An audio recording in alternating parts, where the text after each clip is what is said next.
Well, coming from a frozen face, but trust me, I am here live. I'm just going to hit the reset button here for just a second. Maybe I can come back. There I am. Now. I am frozen in a sense. My hands are freezing. And if anybody knows where I can get those gloves, with the fingertips, let me know. But in any event, enough of my issues, right? The beauty of live podcasting, Abby. So excited to be here today. Good morning, everyone. Of course, this is Thursday, March 16th, about 11 a.m. or so Eastern Standard Time. My name is Janice Malillo, the host of Stories That Inspire Us. Obviously, today, an amazing guest. Wow. Abby is a health and mindset coach. She is the owner of Wellness with Abby.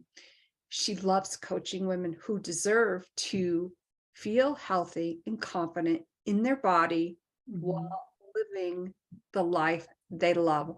Welcome, Abby, to the Stories podcast. Thank you. I'm happy to be here. Oh, thank you. As I was reading through your bio again, as I often do, about a half an hour or so before I go on live with my guests, I like reading in between the lines. Yeah. Because I've always said, and I believe I probably said this to you when we did our pre-podcast chit chat, there's always a story behind the story.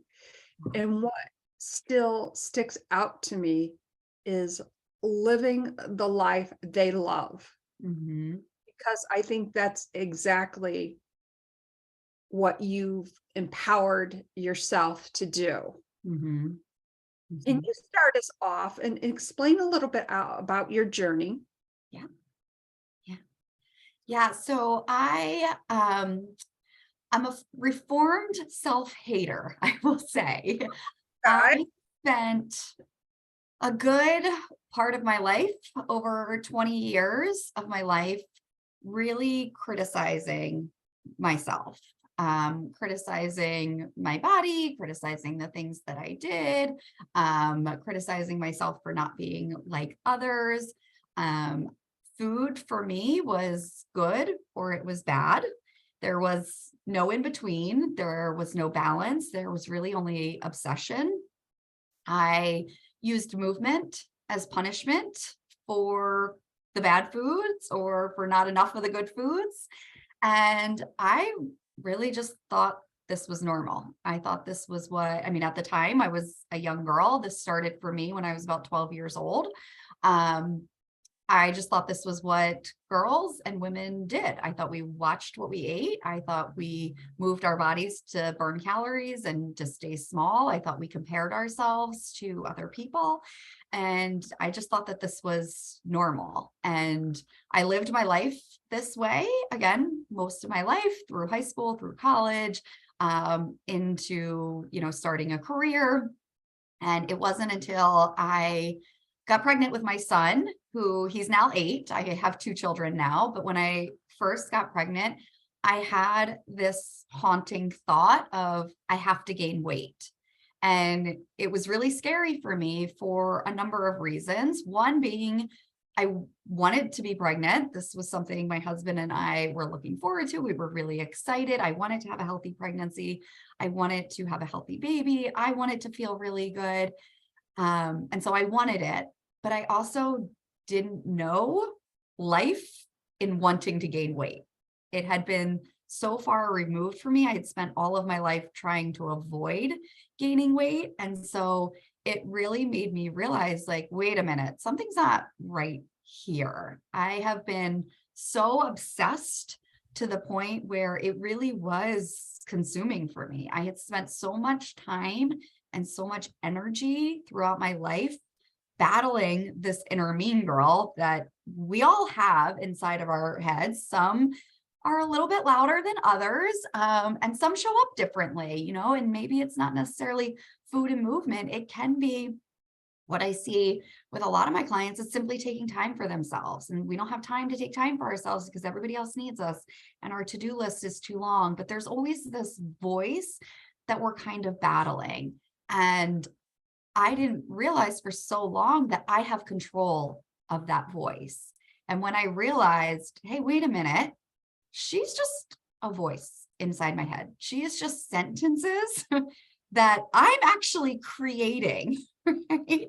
And I allowed myself to not resist her, but to meet her where she was, because she's really trying to protect us. In whatever sense she's showing up for us, it's her way of protecting us. And I say her from like my standpoint, it may not be a her for you, but we all identify differently. So it's your inner critic, whoever it may be. For me, it was her. And I needed to learn to have compassion for that voice versus resistance. And when I started to have compassion for that voice, I learned that she could quiet down and I could start practicing news stories that I wanted to tell myself, that I could stand in front of the mirror. And as much as I wanted to criticize myself, I could also stand in the mirror and look for things that I appreciated about my body, or that was my body. Because at first I couldn't even go to what I appreciated. I had spent so much time hating it and looking at my body with disgust and just not being happy and comfortable in it, that I just had to go to a place of what is, and kind of just finding that neutral point was a huge stepping stone for me. And once that started to feel really comfortable and she got quieter, I could then start to make headway into, okay, I can appreciate this. And once I could appreciate it, I could actually start to like it. And then I could start to love it. And it's not that she doesn't show up. She's always there, but now she just takes a back seat. And that was life-changing for me. And now it's what I help women do.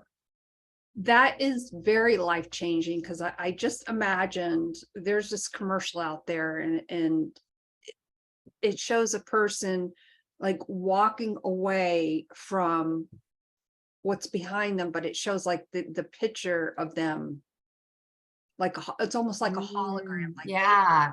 and there's a hologram, and I'm imagining that, and I imagine you looking back saying, waving, or hey, nice to see you, but you're out of here. Yeah. And what you said, I think is really important, very important, about having compassion for yourself and almost not resisting, or the resistance, but really coming to an acceptance part of your journey, which Yeah. helps you to heal. Yeah. Yeah. And I think of the resistance, and again, however this may be showing up for you, whether it's body related, time related, something in your life that's causing you stress and overwhelm. When we try to resist it, I think of like when you have the cabinet or the closet that's like overly stuffed and you're just like leaning your shoulder against it to close the door, and you finally like stuff everything in there enough that you can get the door shut, and then all of a sudden it bursts open and you're like, no, and it just all comes flooding back out. It's because that resistance, it's just building up. And I think for a long time, I tried to resist it, and then I would feel good for a little while. And I think we see this also like in diet culture too, right? We go on diets and it works really well for a while, but really we're just resisting living our lives and wanting to go out and enjoy food and drinks and laughter and everything with our friends without that, like having to worry about what you're eating, that at one point it just all comes flooding back. And you get hit with, oh, wait, I can't sustain this. So thinking about, okay, how can I meet whatever this is with compassion and work with it to get to the next step? And again, how you point that out is so relevant, because let's face it, we are all on a diet. And by the way, I hate the word diet, because to me it has negative connotations. I went through my own health journey and lost 142 pounds or whatever it was in my early 40s. Yeah. In fact, I weighed more than my commercial grade kickboxing bag. And what I learned from that experience is that for me, I was not allowing myself the opportunity to heal. Yeah. And the emotional aspect of it, food obviously was my comfort zone. Yeah. And but if we take the opportunity to look at it objectively, and that is really hard to do. How did you, for instance, you're having this compassion for yourself. How did you move forward from there? Like, what were some of the first steps Yeah. that you Yeah. So I think the very first step is simple awareness of what you're saying, what you're doing, and how it's impacting you. And I think for a long time, I didn't have the awareness of all of how all of the pieces work together. And so I think bringing awareness to that and how you're feeling and what's going on in your head that's relating to those feelings. And one of the things that I have my clients do is write down their quote unquote script, right? Like when I think back on these days, I think of all of those things that were going on in my head, that inner mean girl, all of the things that she would say to me as like an old time movie projector, right? That's just like scrolling through, you can hear the clicking. And so getting that actually out of your head and onto paper is such a powerful move. Like we can say we have awareness because like, oh yeah, I realize what I'm saying about that. But once you actually get it out of your head and put it on paper, it brings a different life to it. And then that allows you to look at, here's everything that I'm saying to myself, or here's all of the things that are overwhelming to me, or here is all of the things that I'm feeling in this moment. But connecting what's in your head that may be holding you back, and then connecting those thoughts to how does this make me feel? Like, what is the actual feeling? And naming that feeling in a one word emotion. A lot of the times we like to say, you know, I'm so busy, right? And like, or I feel so busy, or I feel so, but like again, that's just a thought, that's a story in your mind, but how does it show up in your body? When you think I'm so busy, does that show up as like stressed or overwhelmed? Or, if you have like any thought, like, oh, there's, okay, let me give this as an example as like, I'm so busy versus I'm busy and I can handle this, are going to have two very different feelings in your body. So being able to recognize, okay, these thoughts are creating these feelings for me. And when I feel this way, I do these things. So like when I would look at food and I would have these thoughts of like, food is good and food is bad, I would restrict myself. I would beat myself up. I would go out and I would run. I would shame myself. All of these things were the actions from these thoughts that I was having because those thoughts made me feel guilty. And here are all the things that I was doing as a relation to that.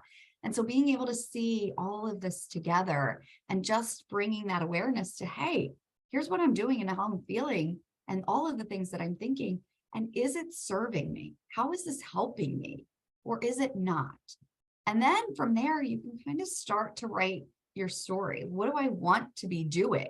Here are the things I'm doing now. What do I want to be doing? What's going to help me to get there? Or here are all the ways that I'm thinking about myself and my body. And that's really making me feel awful. What do I want to think and feel about my body? And then thinking about, okay, now how do I need to get there? What's that small step to take to get there? Yeah, and that simple awareness, I think, really is part of the key in tapping into, writing these things down. Because let's face it, when we put pen to paper, I mean, yes, we know there's an app for that, but when we put the pen to paper and really look at our actions, okay, this is how I'm talking to myself. This is what I do, the actions that I'm taking when I'm talking to myself in a negative way. Would I number one, and I say this to myself a lot, especially when I was going through my journey. Would I talk to somebody that I cared about or even Yeah, didn't know the same way? No. yeah, Okay.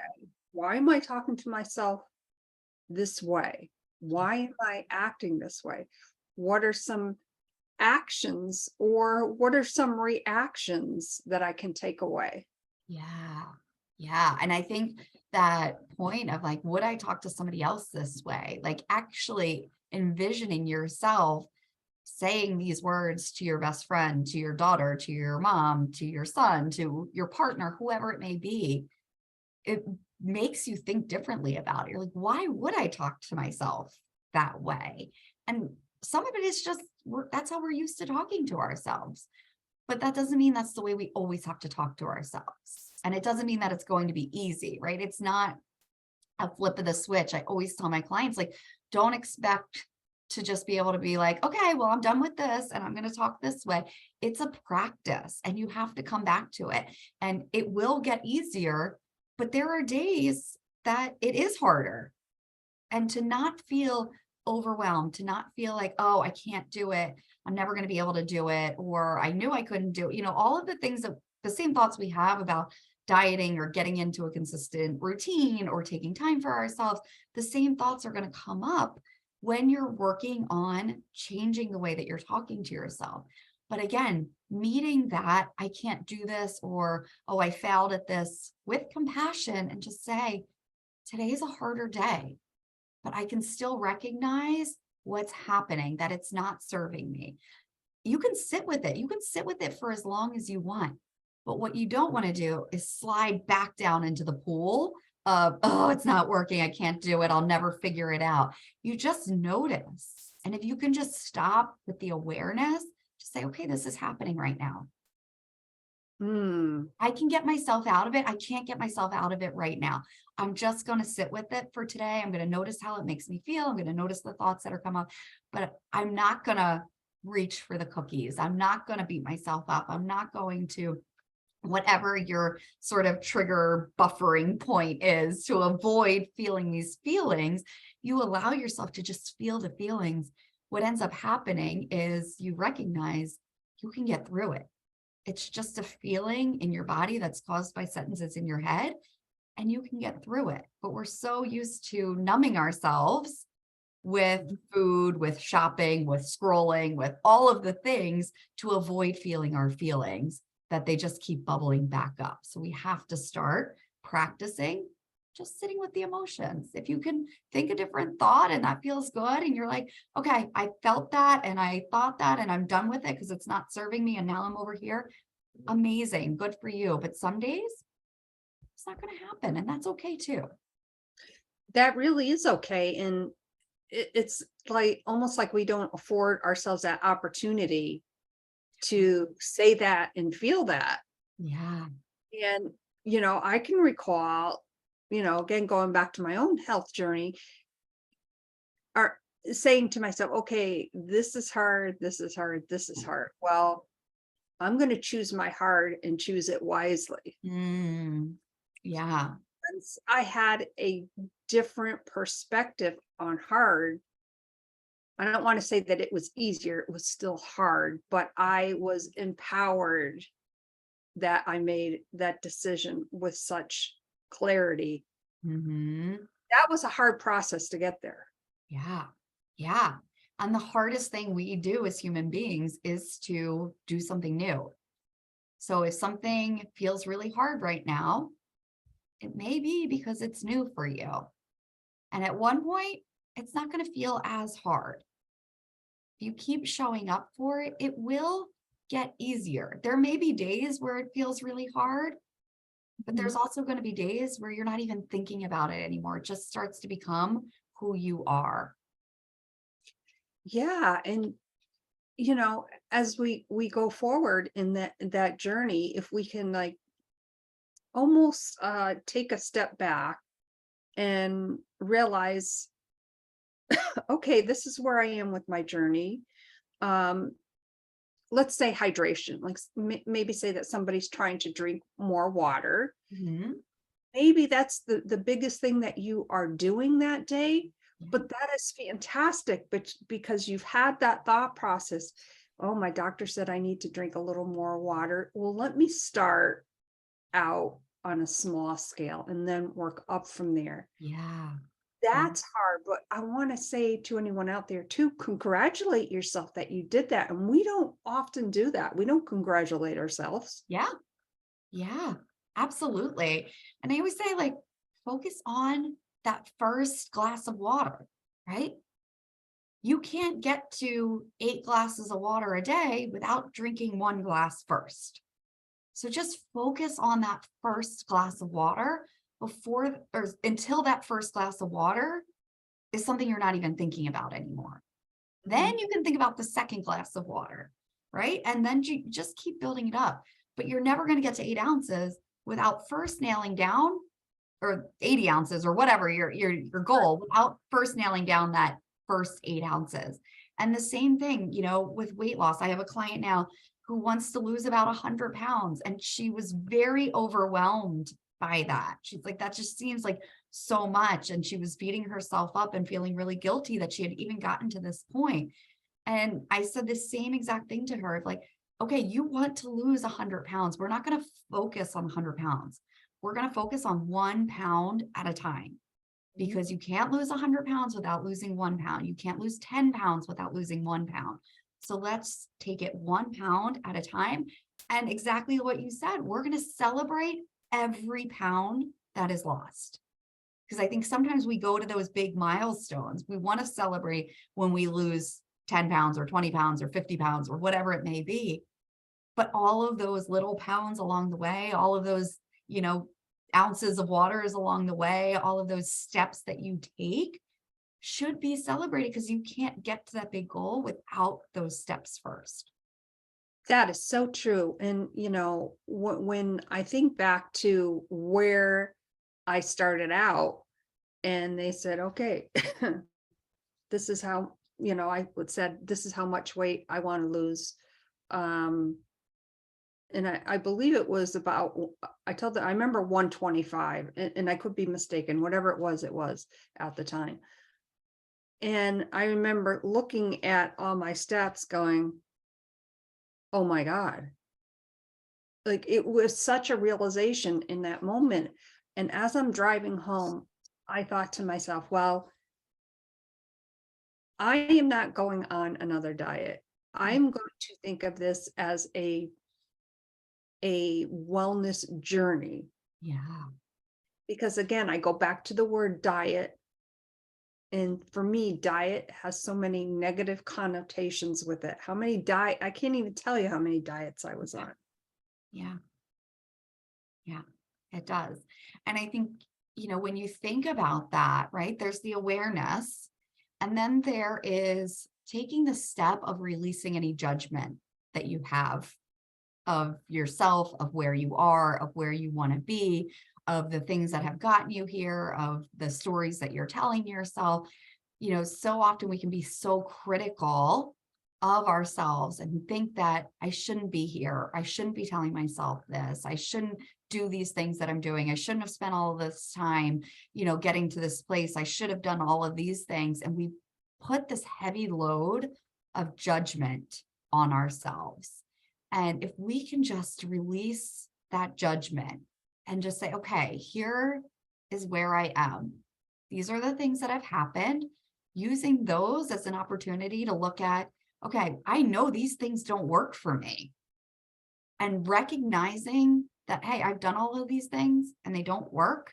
That's progress, because now you know what you don't want to take forward with yourself. But so often we're like, I've tried everything. I've tried every diet out there. Nothing works. I just don't know if I'll be able to lose weight. And we place this judgment of, we've wasted all of this time doing these things, and now I'm here and I'm stuck. And then we feel very lost in it. Where if we just recognize, okay, here are all of the things that I've done. This actually worked for me. I could see doing, this nugget of this diet for the rest of my life. I can see, I really enjoyed walking. I can see walking every day for the rest of my life. What worked for you and what didn't work for you, and leave behind what didn't work for you, or change it up and take what worked for you into your future, but releasing that judgment and then being able to look at, okay, this is the person that I want to be. This is where I want to be 125 pounds less than I am now. And really envisioning yourself as this person, right? Like I wanted to be the woman that looked in the mirror and just didn't criticize herself, right? It wasn't these big milestones. I just didn't want to beat myself up all of the time. So when I really looked at, okay, if I was this person, what would I be doing? Mhm. And it wasn't looking at myself in the mirror and picking myself apart. It was looking at myself in the mirror and recognizing this is who I am. What do I like about myself? What do other people see in me? But starting to think about, okay, this is where I want to be. What is she doing? What is he doing? What are they doing? Right? And start to take some of those actions that feel like you can take them today. Mm, that is so true. And I think when we are doing that, we have to like I knew in that moment I had to be brutally honest with myself. Yeah. That that was kind of a stark reality for me. Mm. Okay, I love potato chips. I love cookies. I talk about potato chips all the time because I love them. Um, but what are I wrote down all the foods that I love that I always go to. And I started keeping a diary without really realizing that I was journaling. Mhm. Okay, I always go to potato chips just because, but more so when I am stressed or when I am sad about something. Yeah. I go to cookies all the time. It doesn't matter how I'm feeling in that moment. So Yeah. I started to notice a pattern of my behavior. Yeah. And That's, I think when I came to the realization, wow, I've got to be brutal. Like I have issues with food in relationship to emotions. That was hard for me to say that out loud. yes. And honesty with ourselves is so important. We run from it. Again, that's the judgment behind it, right? We don't want to be honest with ourselves because we're putting meaning behind whatever the thing is that we're afraid to admit. But when we can just be objectively honest with ourselves and look at, I do this very simply with my clients. It's simply what's working and what's not working for me. And what am I going to do differently? And that can be, what am I thinking that's working for me or not working for me? Or what am I feeling that's working for me or not working for me? What are the things that I'm doing or not doing that's working for me or not working for me? And what am I going to do differently? And you don't have to do all of the things differently. Just choose to do one thing differently and see how it goes. But it starts with being honest with yourself. If you're not honest with yourself, you're never going to hit, okay, this works and this doesn't work. You're going to be running from it. And I love that you gave that example with food because we have to fill our bodies with nutrient rich foods to function, right? Like our bodies need certain vitamins and minerals and nutrients to function. But it's not so much about what you eat as much as it's about why you're eating it. And Mhm. when you can recognize that, like if for me back in the day, I was eating a lot of vegetables, right? But I was eating a lot of vegetables out of punishment and hatred and disappointment for my body. Versus today, I eat a lot of vegetables because I've recognized that they make me feel good, that they give me more energy. But I also eat birthday cake. I also enjoy fun foods with my kids. We make pancakes and waffles and all of the things, but I'm not punishing myself for those things. They're not that, the closet, all of the stuff in the closet that then explodes and I want it all. They've found their place in my life. And it ends up that I really do enjoy eating some of the quote unquote good foods, right? But I do it from a very different place. And I think most people find that when they're really honest with themselves about why they're eating foods and also how foods make them feel. Mm, that is so true. And I just want to, since we're chatting about food, and I mentioned two of my favorites. By the way, yesterday I had 4 Oreo cookies and it tasted so good. And I didn't feel any guilt whatsoever. Yeah. And I, as I was driving home, I'm like, oh, that was so good. Yeah. Yeah. I just my husband's birthday was yesterday. He just turned 40 and I asked him what his favorite cake was. And he's like, oh, I love the Toll House cookie cakes. And so Trader Joe's actually has this it's called a brookie. It's a brownie with cookie on top, and we love them. So I'm like, I'm gonna take the Toll House cookie cake, but I'm gonna make it this brookie. So I made him this cake that's like brownie with the cookie on top. And as I was making it, I was thinking, like, I couldn't help but think of how many times birthdays or how many birthdays like I used to dread, right? Like birthday parties were such a trigger for me because it was all of those thoughts of like, I can't eat this. How much weight am I going to gain from one piece of cake, right? Like, how much weight am I going to gain? How many calories am I going to have to burn off? All of these negative thoughts that really just stole joy from my life. I didn't enjoy these moments of being able to celebrate with people that I love. And now I'm like, it's cake. I can eat the cake. What I eat the majority of the time matters more than what I eat any one single day, one single week, one single weekend. And really going into that mindset of like, it's okay. It's food. I like to say food is just food until you put meaning behind it. Oh my gosh, that is so true. And, for instance, as I was talking about the Oreo cookies, I can't even remember the last time that I had cookies. And I specifically don't buy those two things just out of an abundance of caution. Well, let's be real here. I don't feel that I can trust myself around them sometimes. And that's me being brutally honest. Yeah.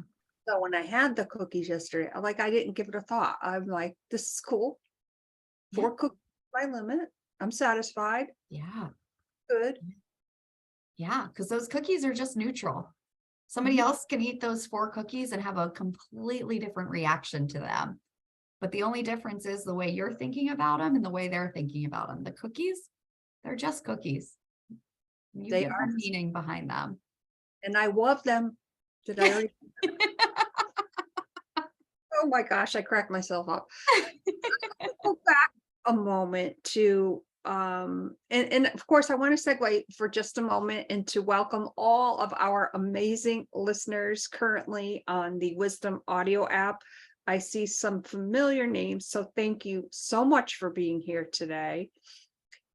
Abby, I want to go back for a moment when you were chatting about how your journey started quite early as a very impressionable, soon to be teenager. Yeah.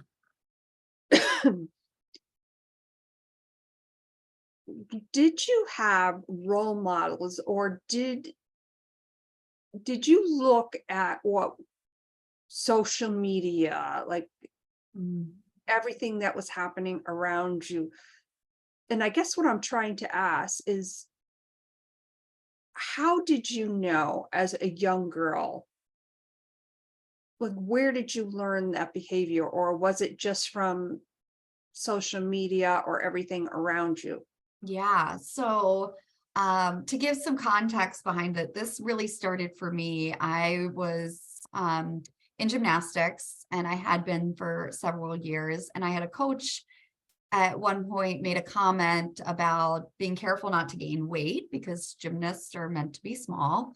And I don't believe he meant any harm by it or had any ill intentions for it. And I will always say he could have said it to 100 girls and 95 of them may not have even heard it or thought anything of it. And then there were the 5 of us that took it to heart and really went with it, I guess I will say. So for me, this was before social media, but what I did, what would be social media, I guess, back then was I looked for all of the evidence that he was right in terms of, I looked at the magazines, what was I seeing in the magazines? And, what were the magazines telling me? And it was, I would rip out all of the meal plans and all of the exercise routines that these magazines gave me. And I would look at my friends and think, oh, well, this is what I see in them, and they're small and this person's doing that.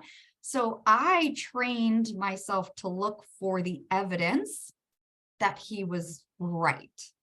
And I think this is such a powerful thing for us to keep in mind, is that we look for the evidence of what we want.